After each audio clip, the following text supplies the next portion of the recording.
Has bailado, ¿no? Por supuesto. No, ¿No? ahora, en su momento. En su momento. ¿Quién es? Me está haciendo una seña Miguel que no... Marcha atrás. Doors. Muy bien, Pazman. Vámonos a la realidad. Conjunto marcha atrás.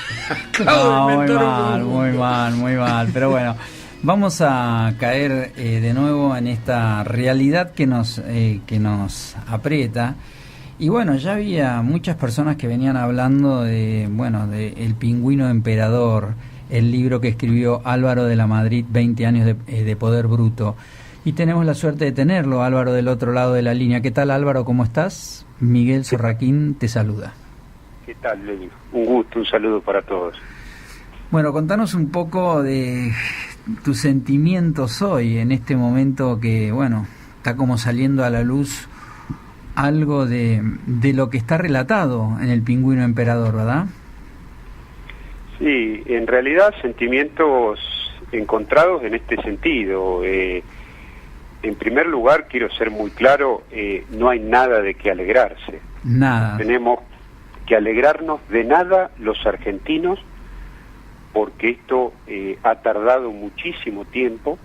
Yo que he denunciado la corrupción tempranamente, desde el comienzo de los Kirchner, al momento de su llegada al poder nacional, y viví en carne propia lo que le fue pasando. Fui un testigo privilegiado, producto de mis denuncias, de lo que la pasé mal, de las amenazas, del poco acompañamiento y mirada mediática en ese momento, mis denuncias sobre la corrupción del kirchnerismo, el saqueo y el apoderamiento de la tierra pública en Calafate, que dio lugar a la construcción de hoteles y a esa invención posterior de un relato de que habían sido ricos desde siempre, y les permitió lavar dinero a través de un circuito en el cual utilizaron a todas estas personas ahora a las cuales se le intenta soltar la mano, ¿no? Es decir, estos personajes son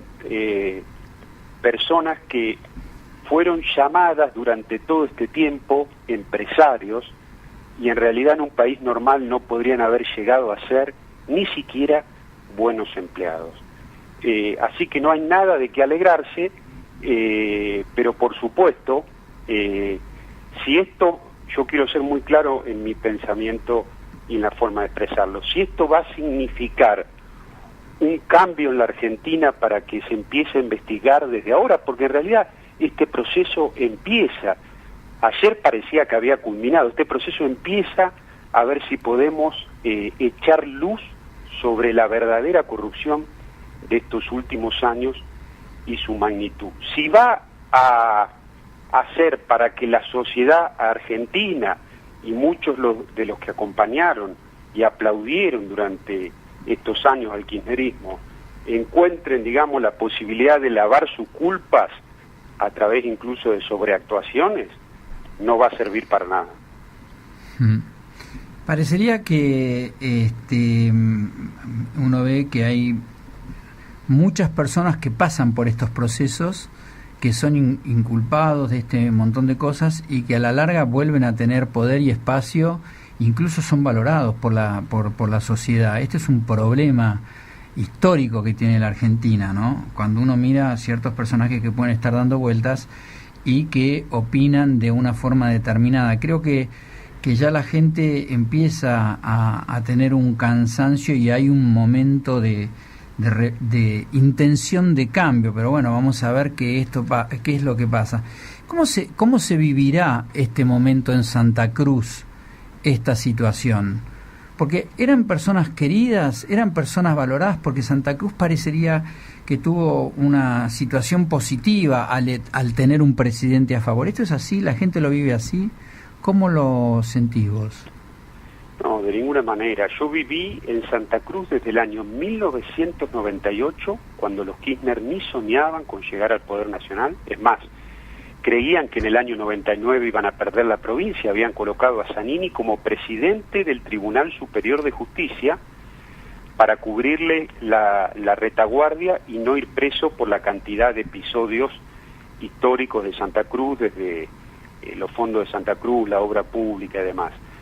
En realidad, hasta el 2009 viví en Santa Cruz, ahora estoy viviendo en Buenos Aires. En realidad, Santa Cruz ha ido siempre un poco adelantado del proceso, es decir, podríamos decir que mientras los Kirchner estaban al frente del poder nacional, ese presente de la Argentina, de esos 12 años de poder nacional del kirchnerismo, eran el pasado de Santa Cruz, ¿sí? Lo que no nos debiera pasar a los argentinos es que el futuro del país sea el presente de Santa Cruz, ¿no? La corrupción en Santa Cruz se conocía, se padecía, había mucha gente que tenía miedo a hablar porque la verdad el kirchnerismo ha sido impiadoso con toda voz disidente, los que nos hemos animado en esos tiempos difíciles en los cuales nadie se animaba ni a soplarle, ni a estornudarle a Kirchner, lo que nos hemos animado a denunciarlo, la hemos pasado muy, pero muy mal, con amenaza de muerte, roturas de la vivienda, tener que vivir algún tiempo con custodia, incluso recibir de manera bizarra, se lo cuento, comentarios de dirigentes del Frente para la Victoria que se le acercaban a uno y le decían: no, pará Álvaro porque vas a terminar en un zanjón, y uno le respondía: pero vos te estás escuchando lo que me estás diciendo, porque vos sos parte de este gobierno. Bueno, mire, Gonzalo Sánchez, que es un periodista de Clarín y un gran conocedor de la Patagonia, hace un año escribió un libro que se llama Calafate, El paraíso perdido en la década robada, y ese libro es un thriller policial de lo que ha sido mi vida en Santa Cruz y cómo me he tenido que cuidar en democracia de mi propio gobierno. Sí, es increíble, pero ayer lo escuchaba al fiscal Campagnoli, por ejemplo, y las amenazas que tuvo, porque fue de alguna forma uno de los que inició con esta causa, y perdió su trabajo, le diezmaron el equipo de trabajo, realmente. Y bueno, ahí hay personas como Gil Carbó y demás que tienen responsabilidades sobre estas circunstancias, no son personas que están ajenas, que tienen algo para explicarnos, ¿no? Por qué con estas cosas pasaron, porque a mí por eso me parece importante entender que Lázaro Báez es la punta de algo que, bueno, se está dando vuelta, pero hay muchas personas que han operado de una forma que por lo menos tienen que explicarnos por qué han hecho este tipo de cosas, ¿no? Claro, doctor Álvaro, soy Paula Truqui. Una consulta quería hacerle. Usted en su libro cuenta que la fortuna del matrimonio Kirchner, ahora de Cristina, supera 1.700 veces lo declarado. ¿Dónde está esa plata? Bueno, eso casi que ha sido una lucha que he mantenido en soledad durante todos estos años, pero no es para autoelogiarme ni porque uno se crea importante, porque uno, si algo tiene claro, es que no se trata de uno. Durante todo este tiempo el kirchnerismo fue eficiente en lograr ponerle un límite a la investigación periodística y judicial de su real fortuna. Siempre estos análisis quedaron circunscriptos a los análisis de las declaraciones juradas en blanco, que por supuesto no pueden explicar y han sido dibujadas a través de una ingeniería contable, ¿no? Pero la real magnitud de la corrupción, que responde a una organización delictiva, a un gobierno que se organizó para delinquir, hay que decirlo así, hay que explicarlo para que la gente entienda, que cometía más de un delito por día, ¿sí? Y que además había ideado una estructura y una organización delictiva con vínculos, nexos y conexiones internacionales, porque la corrupción del kirchnerismo no se ha dado solamente fronteras adentro de la Argentina, ¿sí? Es una corrupción que tiene socios internacionales del mundo subterráneo y del AMPA, ¿sí? Y que incluso con altos mandos de otros gobiernos, como el gobierno de Venezuela, que han operado a través de una red, casi le diría transnacional, ¿sí? Para hacer negocios delictivos, y organizaron, ¿sí?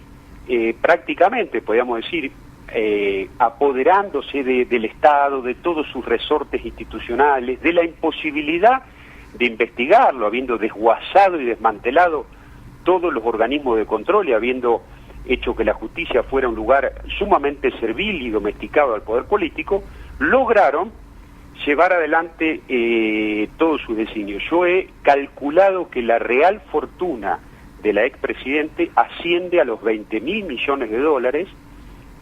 Gran parte de esa fortuna está enterrada en estancias en Santa Cruz, en cuentas a través de empresas, de UTES y de una red difícil de alcanzar, pero que debe ser investigada, a través de bienes por todo el país y en el extranjero, ¿sí?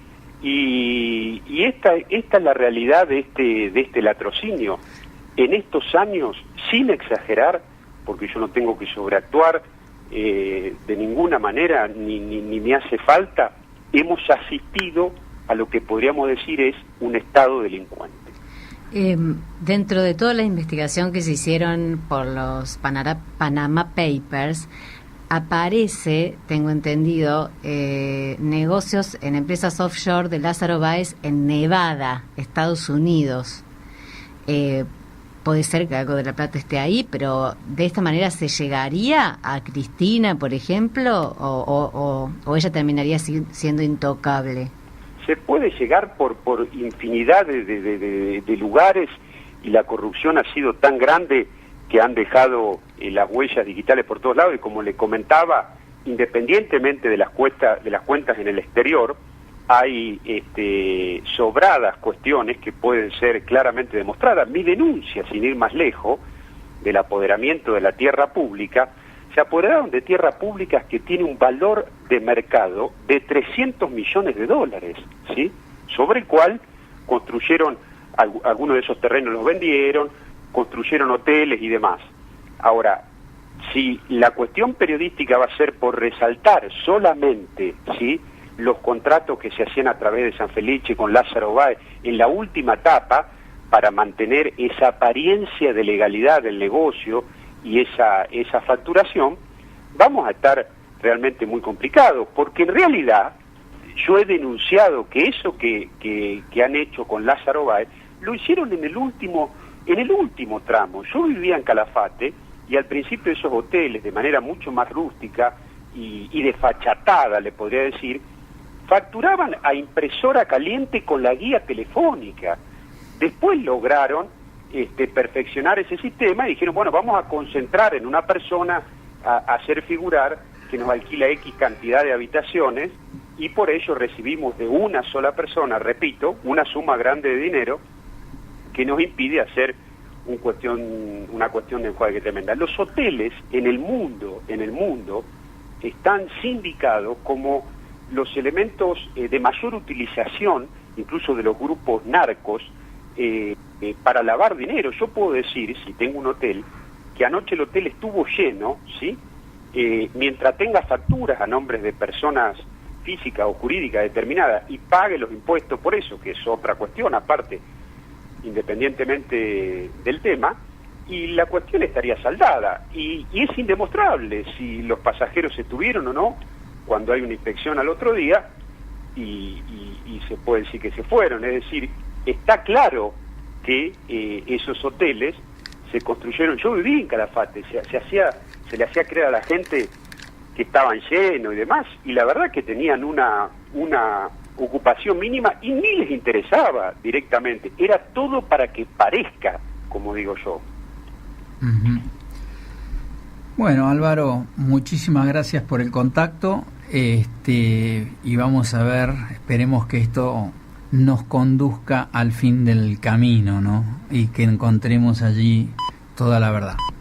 No hay que precipitarse, no hay que sobreactuar, no hay que exagerar y no hay que festejar. A veces la sociedad argentina tiene reacciones que no corresponden, como la tuvo antes cuando se festejó con bocinazo, incluso la muerte de Kirchner. Kirchner fue un dirigente violento, autoritario y corrupto, pero habla mal de nosotros como sociedad cuando se llevan adelante esas cuestiones. Totalmente de acuerdo. Bueno, muchísimas gracias, Álvaro.